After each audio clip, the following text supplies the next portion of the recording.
We're going to be reacting to a video that I've wanted to do for a while, and it is the terrifying last moments of Steve Irwin, the crocodile hunter. Now, we know how the story goes, but I would like to see how it is in documentary form, so that's why we're checking this out today. Let's check it out.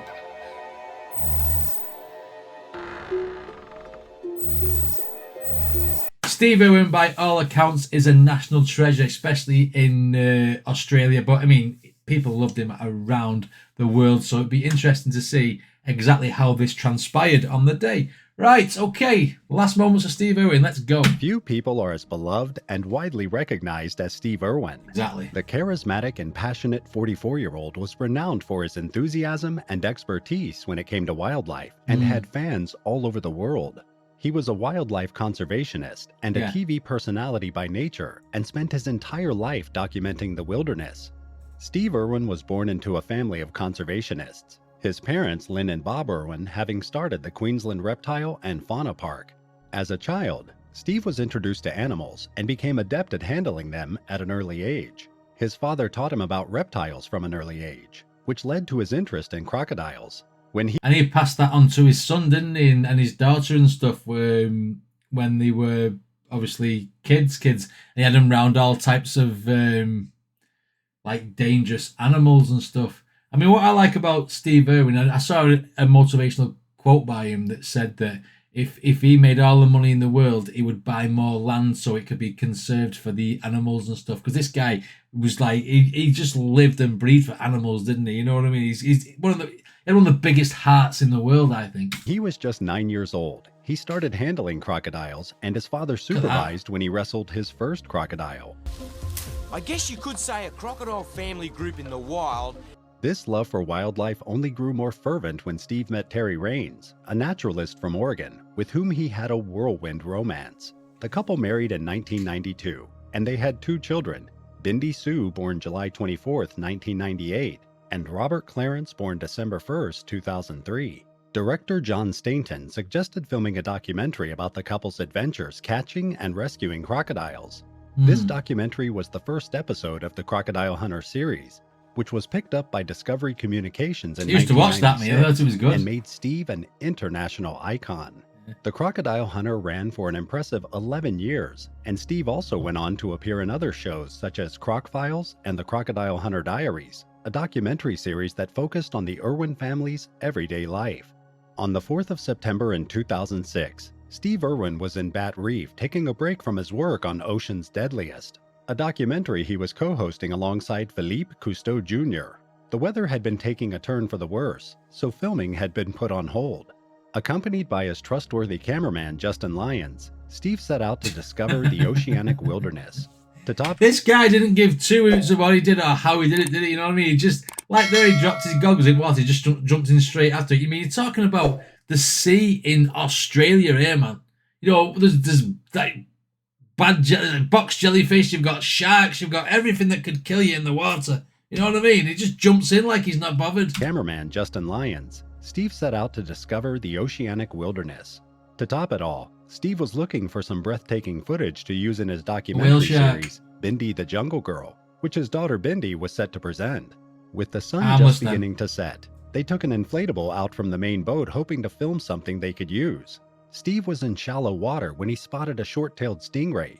He was immediately fascinated by the creature and decided to follow it, hoping to capture some footage. He and Lyons decided that the final image for the documentary, Bindi the Jungle Girl, would be the stingray swimming away from Irwin. Steve always had a knack for capturing meaningful images that would captivate audiences, and a stingray would be a perfect fit for his daughter's upcoming documentary. The stingray Steve encountered was no ordinary stingray. It was a short-tailed stingray, known for its venomous tail, which can fatally injure anyone it deems dangerous. Justin and other crew members estimated the animal's wingspan at about 2 meters, with a flat disc-shaped body and a long whip-like tail that ends with 1 to 3 venomous barbed spines. It was a beautiful creature, with a unique pattern of dark spots and stripes along its back and flanks. Its tail was covered in venomous barbs that it used to defend itself against predators. Another point worth mentioning is that despite their venomous tails, short-tailed rays are not considered dangerous animals. This placid. is because they are naturally non-aggressive and rather... They're placid. I mean, a lot of... they are related to sharks, stingrays, which is why when you saw that one with the spots on it, it looks like the whale shark with the spots on. But they are the shark family, aren't they? But like the filter feeders as well. I mean, they do eat fish and stuff and what have you, some of them. But I mean, these ones, like the placid, they only attack when they feel threatened. And obviously, Steve probably got too close, but these are not considered he was always hands-on, animals. weren't he? This is because they are naturally non-aggressive and rather gentle. Yeah. They usually go into attack mode when they sense imminent danger. As he approached the animal, the stingray probably mistook its shadow for a tiger shark, a natural predator of the stingray. Yeah. Immediately, the stingray became extremely aggressive and unleashed numerous attacks on Steve within seconds. Cameraman Justin Lyons recalled seeing the stingray launch hundreds of attacks in an instant. Steve and his crew could do nothing to stop the stingray's fury. Blood gushed from Steve's chest. At first, he thought only his lungs had been punctured, but in reality, his heart had been punctured. During this accident, the camera kept filming. Steve had a rule for his crew. Look at that. I haven't seen any footage from this or anything. I know it's not technically footage, but wow. You see the barb there sticking out in number 3, can't you? That's heartbreaking, that. Crew never stopped filming, even in accidents, and his camera crew adhered to this rule, even as Steve Irwin balanced on the verge of death. This accident was completely filmed, down to the smallest detail. Wow. Biographer Timmy Donovan said Irwin always told people, "I would be sorry if nobody got my death on tape." In these moments of pain and fear, his cameraman heard Steve say, "I'm dying." Realizing that Steve was nearing his end, the crew quickly brought him back to the inflatable boat and began to give him emergency treatment. According to the testimony of Justin Lyons, "As we're motoring back, I'm screaming at one of the other crew in the boat to put their hand over the wound," Lyons revealed. "And we're saying to him things like, 'Think of your kids, Steve, hang on, hang on, hang on.'" They resuscitated him and tried to apply pressure to the wound to prevent bleeding, but the wound was too deep. The crew quickly took him to nearby Low Isles Hospital, but then it was too late. He was declared deceased upon arrival. Australian crocodile hunter Steve Irwin has died during a diving expedition near Port Douglas in Australia. Even if we'd been able to get him into an emergency ward at that moment, we probably wouldn't have been able to save him because the damage to his heart was massive. Do you know, when you see Steve Irwin on the TV and he's swimming with sharks and like wrestling with crocodiles and like taking his chances with like Komodo dragons and stuff, you would think it'd have been something like that would have got him. You know, something like there was like a venomous snake or something like that. But one of the most placid animals in the sea. Okay, it's got a defense mechanism by being able to stab you with its stinger and stuff. But I mean, one of the most placid things in the sea, and it got him. You know, that to me is crazy, considering what he used to handle and what he used to like you say, he always got too close to things, didn't he? You know what I mean? It was like terrifying. But I mean, wow, stingray. Would never have thought that would have been his end, said Justin Lyons. What adds another layer of mystery to this accident is Steve Irwin's last speech. His last speech was narrated by John Staton. Staton brought Irwin to the small screen and made an international phenomenon out of the Australian naturalist. Staton recounted to the I've Got News For You podcast that a couple days before they began filming, Steve Irwin had made a peculiar speech to the crew who were catching crocodiles for his research expedition. According to Staton, Steve's speech was like a finale speech, where he was thanking them all for being who they were and helping him. Staton further admitted that he had a feeling even before the accident that something was wrong. But as he said, in life you never know what it will bring. Staton confessed he never wanted to film the documentary in the first place, as he had a premonition that he would die during the trip and tried to persuade the Discovery investors to cancel the production. However, failing to do so, he underwent medical examinations and drafted a will in case something went wrong. Since all costs of the trip had already been paid, Discovery Channel continued filming the documentary. The location of the tape of Steve Irwin's tragic death remains a mystery, years later after a stingray assassinated Steve. The entire incident was caught on camera for the TV show Ocean's Deadliest, and the tapes were handed over to authorities to aid their investigation. Really? After that, it returned to Discovery Communications. Irwin's best mate and director John Staton told Larry King in 2006, "When that videotape is finally released after being investigated, it will never see the light of day. Ever, ever." Wow. He was also reported saying, "I actually saw it, but I don't want to see it again." It is unclear whether the videotape still exists or has since been destroyed. Several explanations have been given. Irwin's widow Terry stated in an interview that the documentary, which was later released, contains no footage that was shot the day he died, and that the footage of his injury and death had been destroyed.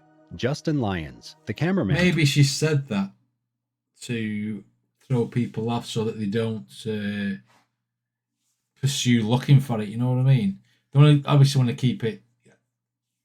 I won't say under like certain family things. They say like, "Oh, just keep it in the family, blah blah blah. Don't let that leak out and whatever." You know, because if that video got out and got put onto like a streaming platform, it would be viral straight away, wouldn't it? It would be viral because nobody's seen it. And everyone would want to see it as soon as they've seen it.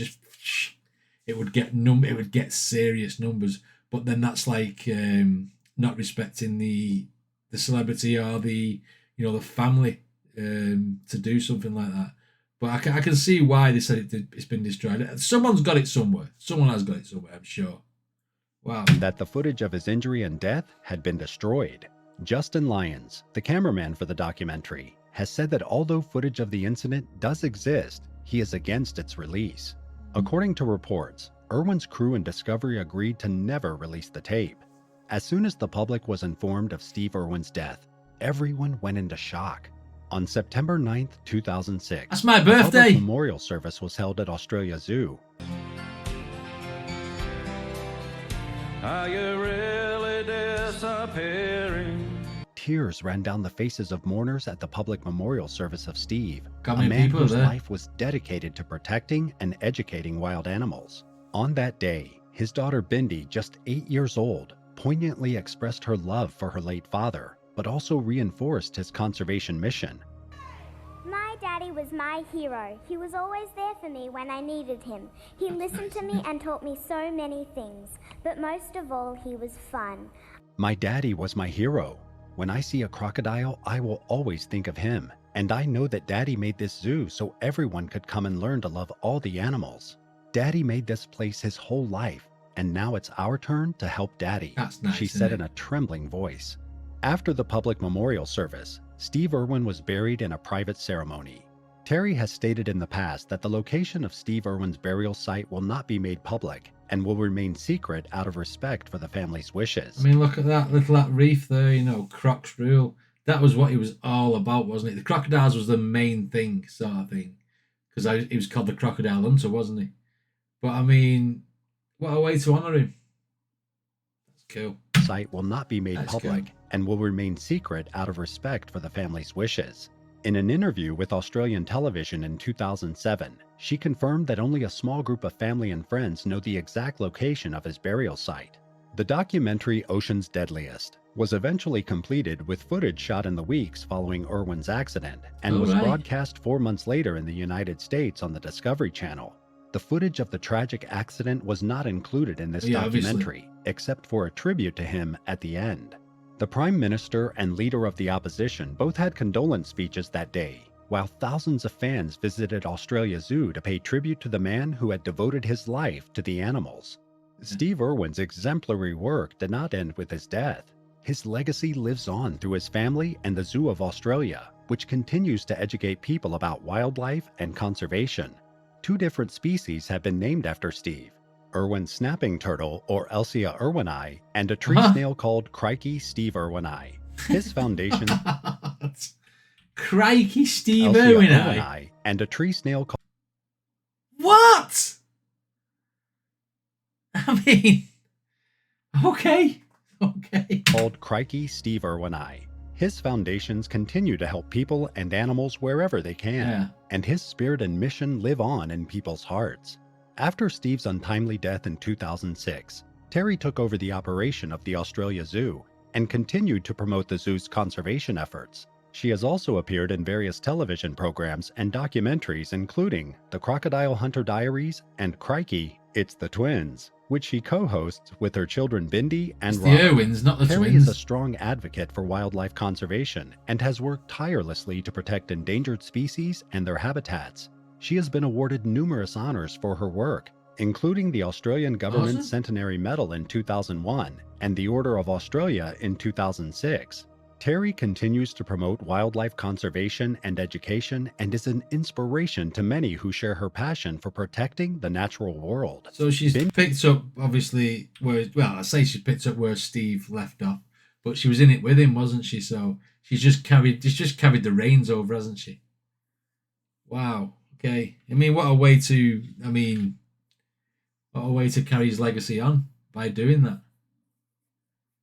It's weird, this. It's bittersweet. It's like, it's wholesome and it's tragic at the same time, you know what I mean? It's an inspiration to many who share her passion for protecting the natural world. Bindi Irwin has become an Australian television personality, conservationist, and actress. Like her father and brother Robert, Bindi has been actively involved in conservation and education from a young age. Currently, Bindi Irwin continues her work in conservation and education. She is also wife and mother to daughter Grace. Bindi and her family continue to manage and promote Australia Zoo's conservation efforts. Steve's son Robert has also become an Australian television personality, conservationist, and wildlife enthusiast. Looks like him, Robert doesn't was only 2 years old when his father died, but he has followed in his footsteps by continuing to work with and care for animals, particularly at Australia Zoo, the family's Queensland Zoo. He is doing everything he can to make sure we don't forget his father. Robert is following in his father's footsteps by feeding the exact same crocodile as his father in the exact same location. Wow. By doing that, he creates the same image as the one and only crocodile hunter. Thanks for watching this story. Don't forget to like and subscribe and turn on your notification bell to stay updated on more similar videos. We would love to hear your thoughts, so feel free to share your comments below. Until next time. I wonder if his son has the same mannerisms. You know, saying like, "Why, mate? Oh, come on!" You know, the way he used to be with his like over exaggerated presenting style, and obviously he was very into it, wasn't he, Steve? I wonder if his son's got the same sort of attributes or the same sort of passion for it, like in the way he acts and whatever. That'd be interesting to see.